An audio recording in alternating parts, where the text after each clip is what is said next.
Florida State's National Signing Day predictions.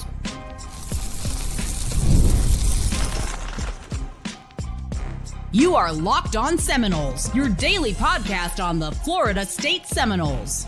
Part of the Locked On Podcast Network, your team every day. Welcome back into Locked On Seminoles. I am your host, Brian Smith, longtime recruiting analyst and college football writer. Thank you for making Locked On Seminoles your first listen each and every day. Today's show is brought to you by FanDuel. Right now, new customers can place a $5 bet and get started with $150 in bonus bets if you win that $5 bet. Visit FanDuel.com to get started. National Signing Day is here, and I'm going to have a live show tonight at 10 p.m. Eastern Time to go over everything. But as the day gets started, I did want to make a quick prediction or three, if you would. There's several kids that are still up in the air, whether they will stay in Florida State's class, whether or not they will be added. Some will decide today, and some may even extend it to Thursday or Friday. There's a couple that are iffy. So I'm going to kind of go through a little bit of the list. And to be honest with you, I know these can change at any point. So as soon as I post this, I'm sure somebody will change the time or what day. But anyway, the kid that I'm really curious about, because I don't know what time he's announcing, is with Jesse Harold. Everything's trending towards Florida State. He's the defensive end out of Gaither in Tampa. That would be a really big pickup for the Noles. But I know that Norvell has been on the phone with Javon Boggs. He's a kid that Florida State would like to add. He was committed to UCF. Is he going to sign there? What's he going to do? He's probably not going to sign today, but things could change. He's been committed to Missouri before, etc. His recruitment has been wild. Really good football player. Tywan Lee, the kid out of Pensacola, may not sign today. He's probably going to sign Friday, but I wouldn't be surprised if that one changed. I'm really interested to see if Florida State can somehow flip Tayshawn Gelsey, the receiver out of the Jacksonville area. It's kind of iffy. Some think Florida, some think Florida State. The Noles are recruiting him to play receiver. Florida wants to use him more as a flex role, which, to be honest, I don't think there's a huge difference. But the big question is, can Florida State get over the hump of we don't have a receiver coach in-house yet, which I understand if you're Gelsey. So that's something to think about.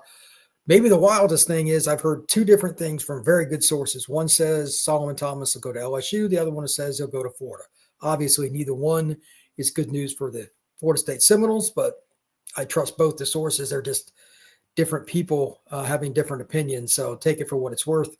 I do expect Chase Lofton to end up at Florida State, but he's friends with Kevin Sperry, but you never know. Nebraska's going to make a push. He's a kid from the Omaha area. Don't be shocked by anything.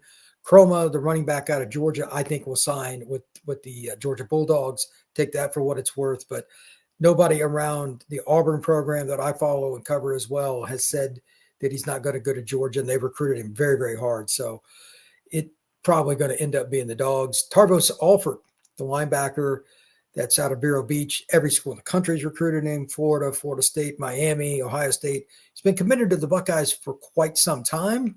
Maybe he sticks, maybe he doesn't. He's a hard kid to read.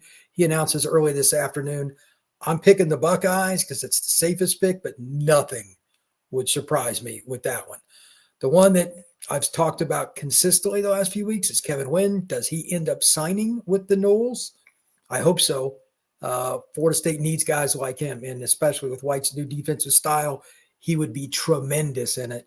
Georgia is a threat for any in-state recruit, though, so watch out for the Dogs. I don't really think there's anybody else off the top of my head. Maybe Mario Nash gets a late push from somebody, but he's expected to sign this morning. Obviously, they got Tariq Mallory and they got Tywin Coleman here in the last 12, 15 hours. There's Coleman's a defensive lineman at the JUCO ranks from Mississippi. That's a big pickup. He's over 280 pounds. That's a good football player. Tariq Mallory's a long, lean athlete. Played against very average competition in the Northeast, but you can't teach the frame. He's 6'4", 6'5". So those are some big pickups. But again, the biggest thing today, just note that this could go a million different directions. Florida's going to have a big day. I'll have some updates on other classes too. Miami's class is pretty good. The usual suspects are at the top of the rankings: Ohio State, Georgia, Bama, Texas, LSU. Auburn snuck up in there too. But I'll give an update on where I think Florida State's at, what they need during the live show tonight. Again, that's at 10 p.m. Eastern time. I think that show is going to have even surprises for me. And I talked to a lot of people, but recruiting this year, especially with the way NIL is trending, makes it very, very difficult. But with that, I'm going to wrap it up. Thank you once again for making Locked On Seminoles your first listen each and every day. Again, 10 p.m. Eastern tonight will be the live show, and I'll upload it to all the different platforms thereafter. Thank you again, and I will talk to you very soon.